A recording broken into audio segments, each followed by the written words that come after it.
In this video, we're going to talk about the pros and the cons of the Knicks trading for Donovan Mitchell before the beginning of the season. And man, I had a conversation last night that I think might have changed my mind on this whole thing. All that's coming up next right here on Riding with the Knicks.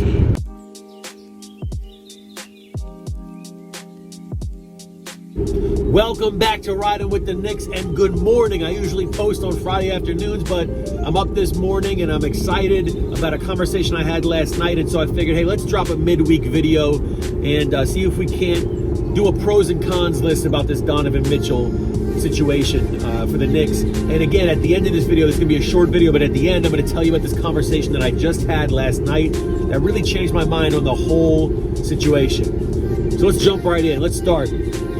For any of you who are watching this video and are not subscribed to my channel, I invite you now to subscribe. Quick background on me. I live in Ohio. I make these videos because I love the Knicks and nobody out here wants to talk about the Knicks with me. And I have a 40-minute drive to work. So I got this hands-free device and I just started shooting YouTube videos about the Knicks, my perspective on it and on the season and on the moves that they're making and how it's going to impact my life on a day-to-day basis. And I just started posting them to YouTube. 0 subs, 0 views. I did this less than a year ago, and all of a sudden, people started watching, and people started commenting, and people started subscribing, and it looks like we're going to hit 1,000 subs before the beginning of this season, which would be less than a year from starting the channel. So my name is Greg. This is Riding with the Knicks. This is the channel that we talk about the team that we love, the New York Knicks, the season as it unfolds, and the deeper themes that we can pull out of the game and apply to our lives to be the best versions of ourselves. That's the part of this channel, this whole YouTube channel, that makes us unique. Is that this, yes, is about the Knicks. Yes, this is about sports. Yes, this is about the storylines. Yes, this is about pros and cons of trading for Donovan Mitchell. But ultimately, this is about you. And this is about me. And this is about what can we be learning from these lessons, from the season, from the team, from the league, from the decisions that are made. How can we pull some of these pieces of gold out and apply to our lives to help navigate this crazy world that we're in? And so I'm going to do my best at that, but I really need you to drop things in the comment, different perspectives that you're seeing, so that I can learn from you too. So if you want to be part of that, hit the subscribe button now. It's easy for you to do. You just go bang, hit it, but it means a lot to me. So I hope you're hitting subscribe. Hope you're liking the video. But we're going to talk about a short pros and cons list trading for Donovan Mitchell before the season starts. All right, so let's start with the cons. The cons are we overspend for Donovan Mitchell, and it doesn't work out. In that scenario, we have to define what does it mean to work out and to not work out.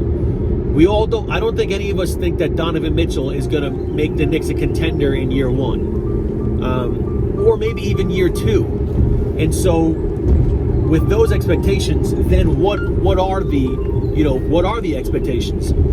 And then how would we define a con of not making those or not meeting those expectations? So I would say that we would want the Knicks to be in the hunt for a top 4 seed with Donovan Mitchell. I don't think that's unrealistic given all the variables that happen over an NBA season. So I guess a con would be you trade away a lot of young assets, young players and draft assets, and you get Donovan Mitchell back, and you're still maybe in the playoffs, but a lower seed. That seems like it would be a con. Also, what if you mortgage your future, then you don't ever reach what you're supposed to go, where you want to get to with this Donovan Mitchell trade, and then the circus starts again in New York. So I think that's kind of maybe what we're a little gun shy of, but that's really the con, is that people deem that we overspend and then we underdeliver. That's what we're afraid of. So let's get right to the pros. And then again, at the end of this, in a couple minutes, we're going to talk about this conversation I had last night and why my mind has been changed on this issue. The pros are this.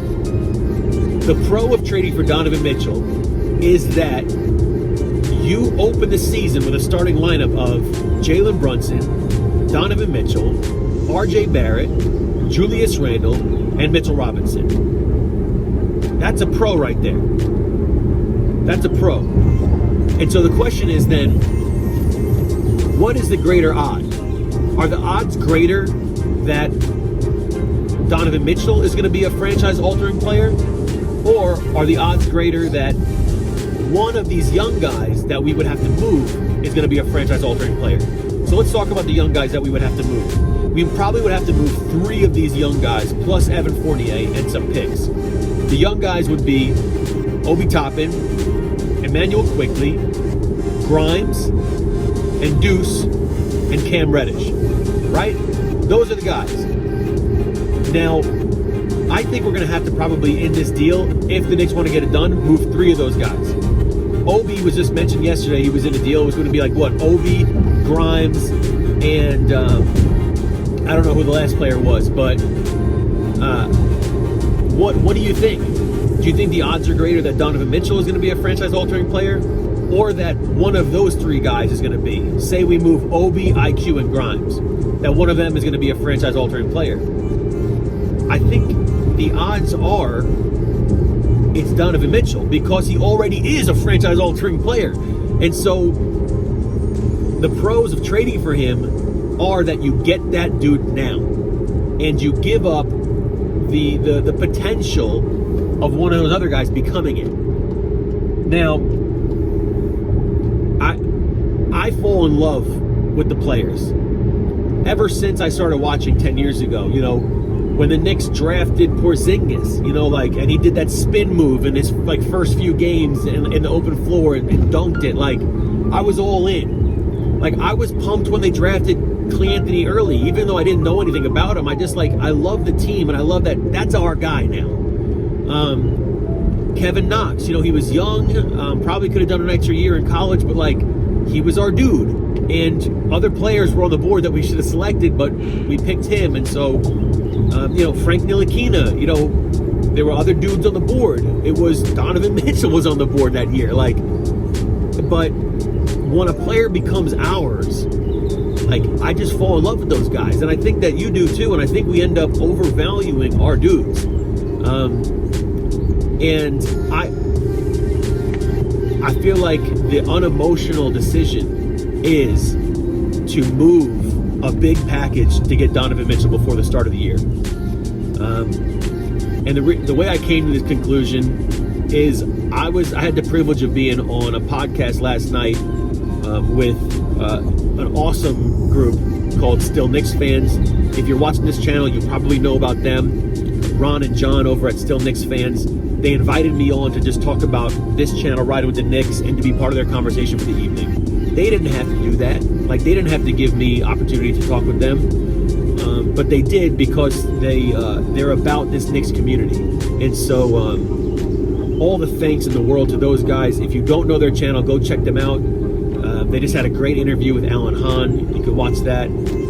But Still Knicks Fans, go sub to them, go watch their stuff. But last night I was talking to them, and John laid this thing out. It was in the beginning, the first question on the show was, what do you think about this potential deal that the Knicks gave?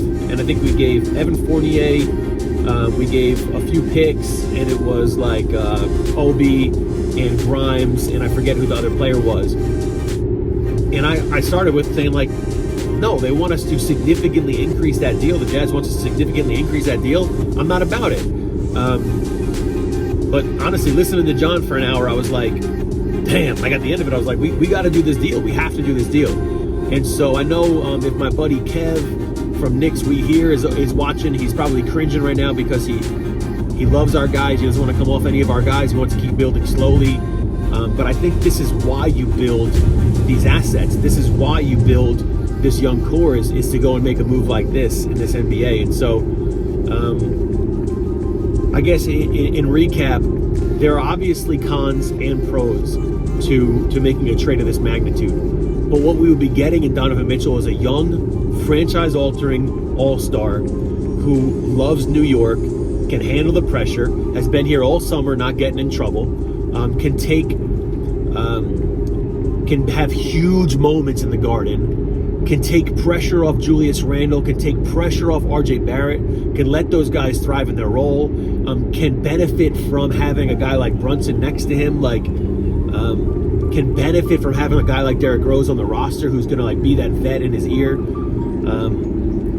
I think that if the Knicks made this deal, and everybody dogged us in the media because that's what they do, because we overpaid, we'd have to probably do Evan Fournier. We'd have to do probably, hopefully just 2, but probably 3 unprotected draft picks, 2 or 3 protected ones, and then a group of young players, whether it's Obi, IQ, and Cam Reddish, or whatever three of those guys.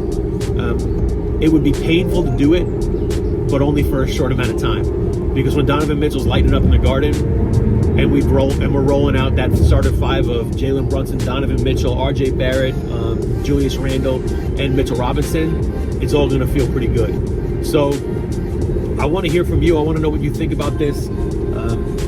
Again, like, I got an open mind. I'm ready to have my mind changed again if the right evidence comes forth. But go and check that hour video out with Still Knicks fans that we did last night. Listen to John for yourself and see where you're at the end of it. Thanks so much for watching this video. Thanks for riding with the Knicks, and I'll see you in the next one. Let's go, Knicks.